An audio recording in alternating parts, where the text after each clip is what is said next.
Mga kapuso, tapos na ang bakasyon, pero naging pahirapan ang biyahe ng ilang umuwi at lumuwas. Mula sa PITX, sa Katutok Live si Jamie Santos. Jamie. Ivan, abalang-abala na nga ang mga terminalang bus sa Metro Manila dahil nga sa dagsa ng mga pasahero ngayon dahil matapos ang holiday break. Marami pang humahabol sa biyahe ngayong linggo dahil balik trabaho at balik eskwela na bukas. Maraming pasaheros sa Parañaque Integrated Terminal Exchange o PITX ang humabol sa biyahe pa probinsya. Ang pamilyang ito pabalik na ng Albay matapos magpasko at bagong taon sa Bulacan. Yes po, sinulit.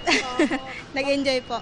Nagbatangas naman ang mag-anak na ito at balik Nueva Ecija na. Sakto lang ma'am yung para okay yung bakasyon. Sinulit. Opo. Hindi inakala ng ibang pasahero na naisipang bumiyahe ngayon na dagsa pa rin ang mga pasahero.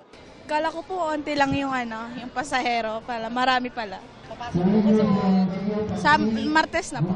Kasi nga alam namin kung magpapabukas pa kasi marami nang darating, marami nang ngayon hindi ko na inaasahan na ganito na pala karami. Kahit po kasi 11 kami dumating, kumuha ng sa ticket booth, alas 2 pa rin po yung magiging ticket po namin pabiyahing San Miguel, Bulacan. Punuan po kasi Tuloy-tuloy naman ang inspeksyon sa terminal.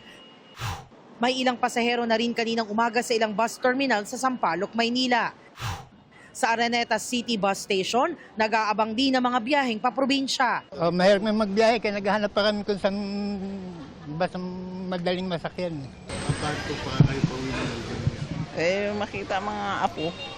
Wala pa, kukuha pa lang kami ng ticket.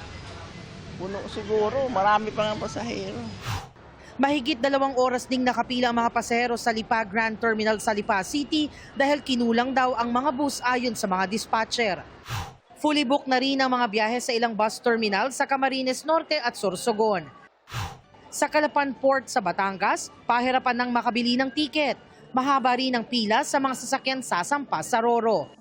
Ayon sa Philippine Coast Guard, halos 6 na milyong sea passengers ang kanilang naitala noong holiday season. Sa NAIA Terminal 1, nagkasabay-sabay ang lapag ng mga pasahero mula sa Amerika. Ayon sa CAAP, halos 800,000 ang mga pasahero sa mga paliparan sa bansa mula noong December 20 hanggang January 1.